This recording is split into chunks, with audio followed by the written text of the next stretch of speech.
There were many a time where my wife and I said to ourselves, geez, two of us, we're outnumbering them, okay? For a start, we were outnumbered the first one and we were holding our own against the second. Eventually, we were outnumbered by the third. But we did look at and think about at the end of an exhausting day, how on earth do single parents, single mothers, single fathers, how do they do it? How do they cope? Being a single mum, you give to your children so much, but you don't, other than getting the smiles and the hugs and I love you, mummy, and the things like that, that's rewarding, but you don't get the emotional pickup, I guess, as maybe someone who's in a relationship. I always wanted kids young. I'm 23, so I had my daughter at 18. I was pregnant at 17. I didn't plan it, bit of a surprise, I say. It wasn't a mistake. It just came at a surprising time for me. For almost 9 years, I brought up my two boys by myself. The sort of responsibility that hits you, not only of being a father, but then I suppose of being a single parent and what have you. I suppose I've changed a lot. I can see that in myself. We're very isolated from even we didn't have regular contact or anything like that with a dad. So I had basically had a lot of periods where it was just the kids and I. The baby who's lost a mother and the other way around too. It's a thing that you have to deal with, but little bits at a time. If you try and take in such an event like that in one hit, then I think you just probably go crazy, probably just go berserk. And when you're faced with a brand new life that you're responsible for, you just can't let that happen. Huge struggle, especially being a single mum. You've got no one to turn to.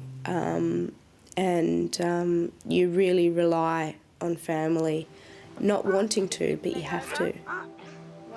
When we did bath Zoe, and Mum was always there filling the water up, and if I forgot the towel, Mum would go get it. So it was good not having a partner but having Mum there. I was told, only ladies can bring up kids, but I just turned 18, I did don't know nothing, but brought up a kid.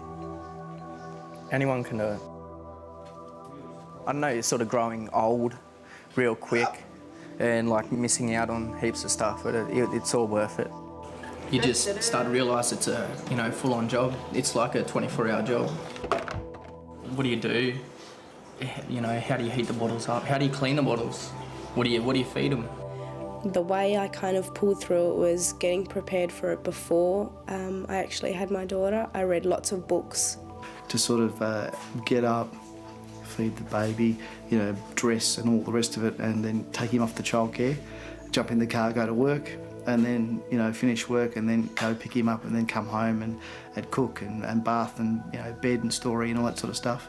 That was pretty full on time too. Making sure that I had boundaries there, that I wasn't trying to overcompensate as a mother in a single mother situation, that you don't try and be everything and you don't try and make it so it's all fabulously fun. Talia basically became my partner, almost, my sister. And so I ran everything by her instead. You have to fit everything into the day by yourself. You don't have someone there to say, oh, okay, well, you quickly get the washing off the line and I'll make dinner, or you go bath the kids and I'll get this done.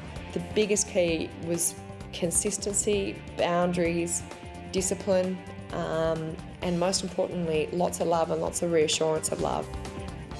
My daughter Zoe, who's 5, she's epileptic. My son, who's 2, is chronic asthmatic.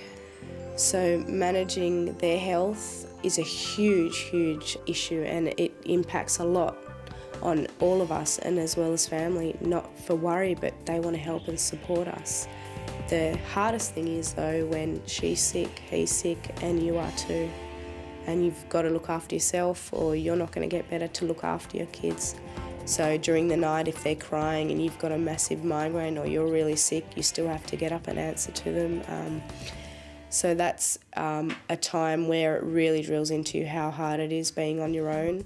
A family life, but without a family, so it's more like a life sort of thing. Me and Trey are growing up and doing new things and just doing stuff together, and we're moving on, and having good role models, not the conventional way. So people like my brother and my brothers-in-laws became really important key people in the boys in my lives, and will be for a long time to come still in my boys' lives. And I think it's good to have lots of good role models around them. It's a lot of hard work and a lot of energy and very time consuming. You're going to meet some of the most amazing people you've ever met in your life, they're being your children. Yeah, because it really does go this quick, yeah. Someone, was relying on me, and they weren't going to make it if, I didn't step up to the plate. That's probably what made that period for me a lot easier as a parent. It was like, I feel like they've been brought up by a whole bunch of them. That's my family. I feel like all those people have had an input into making them and moulding them into these great little kids that they are now. When you come to it, you'll get through it.